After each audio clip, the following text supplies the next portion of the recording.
ആ ചേച്ചിയെ, ഞാൻ എത്തിട്ടോ. ആ രമണി, ഇപ്പോഴാണോ നീ വരുന്നേ? ഒരു കല്യാണ വീടല്ലേ, നിങ്ങളൊക്കെ വേണ്ടേ നേരത്തെ വരാൻ? ചേച്ചിക്കറിയാലോ എൻ്റെ കാര്യങ്ങൾ. ജോലിക്ക് പോയിട്ട് അധികാൻ്റെയും പിള്ളേരെയും കാര്യമെല്ലാം നോക്കിയിട്ട് ഓടി വന്നതാ. സന്ധ്യയായി, ഒത്തിരി സമയം പോയി, മടുത്തൂല്ലേ. എന്തായാലും എല്ലാം നല്ല രീതിയിൽ തന്നെ നടക്കട്ടെ. നീ എന്തായാലും അവിടെ ഇരിക്കുക, ഞാൻ കുടിക്കാൻ എന്തേലും എടുക്കാം. എനിക്കിപ്പോൾ കുടിക്കാനൊന്നും വേണ്ട. നീ എന്തായാലും അവിടെ ഇരിക്കുക, വന്നതല്ലേ ഉള്ളൂ. പിന്നെ ഇച്ചായും സരസും ഒക്കെ വന്നിട്ടുണ്ട്, ഞാൻ അവിടെ ഒന്ന് പോയി നോക്കട്ടെ. പിള്ളേരുടെ കൂട്ടുകാരൊക്കെ വന്നിട്ടുണ്ട്, എന്താന്നുള്ള. ഞാൻ എന്താ അവിടെ കാണും. ചേച്ചി പിന്നെ വന്നാൽ മതി, ഫ്രീ ആകുമ്പോൾ വന്നാൽ മതി. അങ്ങ് ചെല്ല്. അധികം തിരക്കിട്ട് നടക്കുക. നീ എന്തായാലും അവിടെ ഇരിക്കുക കേട്ടോ, നിങ്ങൾ വർത്താനം പറയാം, അപ്പൊ തന്നെ ഞാൻ വന്നേക്കാട്ടോ. ആ ഇച്ചായി, എന്നാ ഉണ്ട് ഇച്ചായി വിശേഷങ്ങളൊക്കെ? ഓ, നമ്മളെ ഒന്നും കാണാൻ ആരും ഇല്ലല്ലോ. അല്ല രമണിയെ, നീ ഇപ്പോഴാണ് ഓടി വരുന്നേ? തൊട്ട അയൽവക്കത്തെ കല്യാണം അല്ലേ, നീ വേണ്ടേ നേരത്തെ വരാൻ? ആ, നിങ്ങളൊക്കെ വലിയ ജോലിക്കാര്, നമ്മൾ പാവത്താമാര്. ഇച്ചായിക്ക് അറിയാലോ ഇച്ചായ എന്റെ കാര്യങ്ങള്. ഇപ്പം തന്നെ 100 കൂട്ടം പണി കഴിഞ്ഞിട്ടാ ഇവിടെ വന്നേ. ഇപ്പം തന്നെ പോണം. ഞാൻ ഒറ്റയ്ക്കാ വന്നേ. കല്യാണത്തിന് നാളെ വരുവുള്ളൂ അവര്. അല്ല, നമ്മുടെ സരസ്വ എന്തിയെ? ഇവിടെ ഉണ്ടെന്നാണല്ലോ ചേച്ചി പറഞ്ഞേ. ആ, എനിക്കൊന്നും അറിയാൻ മേല.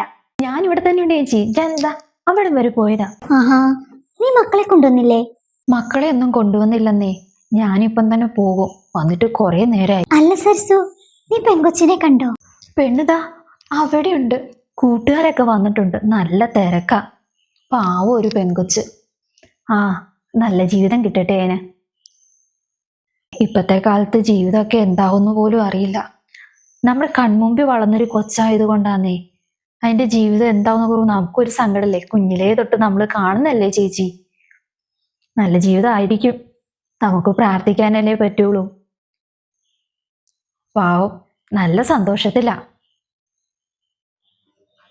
അല്ലേലുവേ അവൾ ഇച്ചിരി അഹങ്കാരം പിടിച്ചവളാന്നേ. അതെന്നെ. എന്തു വർത്താനം ഇച്ചായി പറയുന്നേ? നമ്മൾ ചെറുപ്പം കൊട്ടേ കാണുന്നല്ലേ കൊച്ചിനെ, അതതിന്റെ തിരക്കും കൊണ്ടല്ലേ വരാത്തത്. ഓ, നമ്മളെന്ത് പറഞ്ഞാലും പരിദൂഷണമാണല്ലോ. ഈ കല്യാണം എങ്ങനെയാണെന്ന് അറിയോ നിങ്ങക്ക് രണ്ടുപേർക്കും നടക്കണേ? അവളെ ഏതോ ജോലി സ്ഥലത്ത് ചെന്നെന്നോ, എന്തോ പ്രേമൊക്കെ പിടിച്ചെന്നോ, അവിടെ ചുറ്റിക്കറക്കമായിരുന്നെന്നോ, വീട്ടുകാരറിഞ്ഞു പിടിച്ച് കെട്ടിക്കാന്നൊക്കെയാണ് പറഞ്ഞത്. നമ്മൾ പിന്നെ എന്നാ പറഞ്ഞാലും പരദൂഷണമായതുകൊണ്ട് പിന്നെ ഞാനൊന്നും പറഞ്ഞിട്ടില്ലേ. ഇല്ല മച്ചന, പറയാതെ ചെയ്യേ. അങ്ങനെയൊന്നും അല്ല. പെണ്ണിനെ കണ്ട് ഇഷ്ടപ്പെട്ടിട്ട് ചെറുക്കൻ വീട്ടിൽ വന്ന് പെണ്ണാലോചിച്ചതാ. ഇതെന്തൊക്കെ പറയണേ? ഇച്ചായിക്ക് ഒരു ദിവസം പോലും പരദൂഷണം പറയാതെ പറ്റണില്ലല്ലേ?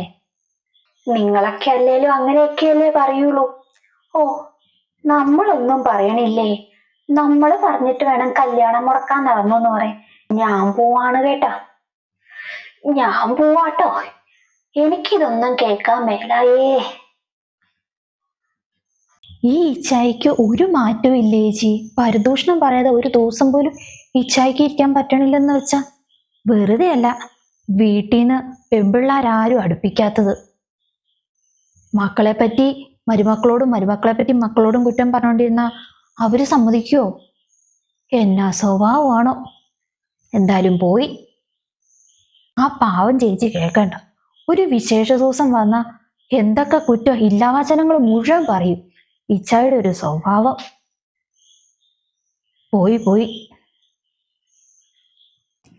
എന്നാ ചെയ്യാനാ, ഇച്ചായിക്ക് പരദൂഷണം തലയ്ക്ക് പിടിച്ചേക്കുവാന്ന് തോന്നുന്നു.